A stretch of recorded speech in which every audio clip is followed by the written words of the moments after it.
ডিউটির সাধারণ সম্পাদক এবং বিএফইউজের ভারপ্রাপ্ত সভাপতি, বিএফইউজের মহাসচিব, জাতীয় প্রেস ক্লাবের সম্মানিত সভাপতি এবং সাবেক সভাপতিরা, বিএফইউজের ডিউটির সাবেক সম্মানিত নেতৃবৃন্দ, সাংবাদিকগণ, সর্বোপরি গাজী ভাইয়ের একমাত্র ছেলে উপস্থিত আমরা এবং সম্মানিত রাজনৈতিক জাতীয় নেতৃবৃন্দ আছেন, বড় ভাই সহ নুরুল ভাই সহ অনেকেই চলে গেছেন। বক্তব্য দিয়ে সবাইকে আসসালামু আলাইকুম। যে গাজী ভাইয়ের ছবিটা নিয়ে যদি দেখা কখনোই বিশ্বাস করা যায় না যে এই মানুষটা নাই, এবং গাজী ভাইয়ের আমি ৩৫ বছর যাবৎ চিনি এবং এরশাদ বিরোধী আন্দোলন, তার পরবর্তী আন্দোলন সবকিছু মাঝে গাজী ভাইয়ের সবচেয়ে মানবিক গুণাবলীর পাশাপাশি তার যে সাহস, যেটি খুব কম মানুষের আছে। একটা প্রতিকূল পরিস্থিতিতে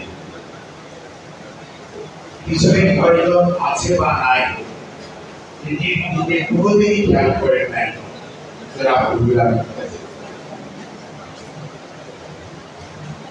আমি ওই দিনও বলেছি, আজকেও বলি,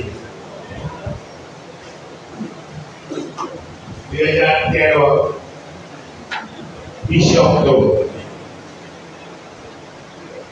পুলিশের লোকরা বলে আজকে ঢাকা শহরে 164 দিন রাত, আর এখান থেকে নুরুল আমিন গাজী ভাই বলে বিকাল 3টায় জিম বাংলা সম্মেলন কেন্দ্রে পেশাজীবীদের সমাবেশ একা বলে, আর ওখান থেকে ওরা বলে শেষ পর্যন্ত গাজী ভাই এবং পেশাজীবীরা জয়যুক্ত হয়েছে। সেই দিনের সেই স্মরণ, পেশাজীবীর স্মরণ সভা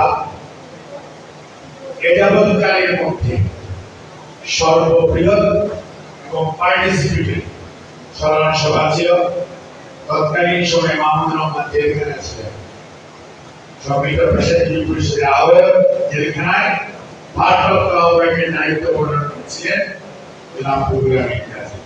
আমি সদস্য সচিব, বাড়ির মধ্যে পলাতক অবস্থায় দেখতেছি, আমার টেলিফোনে বললাম ঘুরতে থাকেন, লোক আনার দায়িত্ব ইনশাআল্লাহ লোক হবে। কিছুক্ষণের মধ্যেই এটা হয়েছে। 4 তারিখে ঠিকানা বলেছে সভাপতি ডিউটির শহীদ গাজী ভাই টেলিফোন করার পর কখনোই না শব্দটা কোনদিন উচ্চারণ করেন না।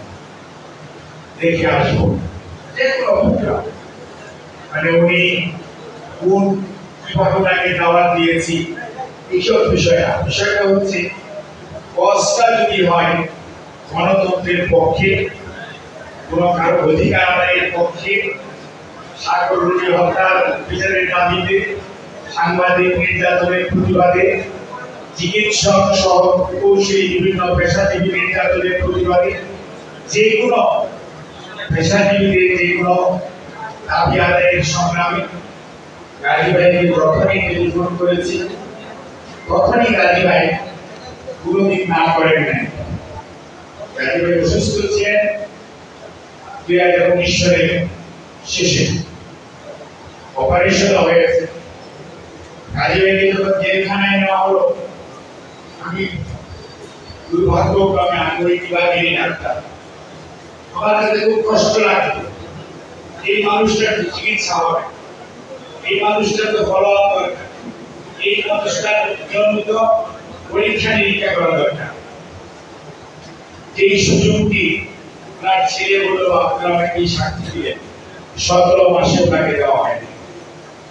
স্বাভাবিকভাবে ওষুধটা তার নিজস্ব গতিতে শরীরের সর্বত্র ছড়িয়েছে, যেটি আমরা সাধারণত যে সমস্ত অপারেশনের পরে 18 থেকে 20-22 বছর পর্যন্ত আমার করা রোগীরা এখনো জীবিত আছে। কাজী ভাই এত তাড়াতাড়ি খারাপ হয়ে যাওয়ার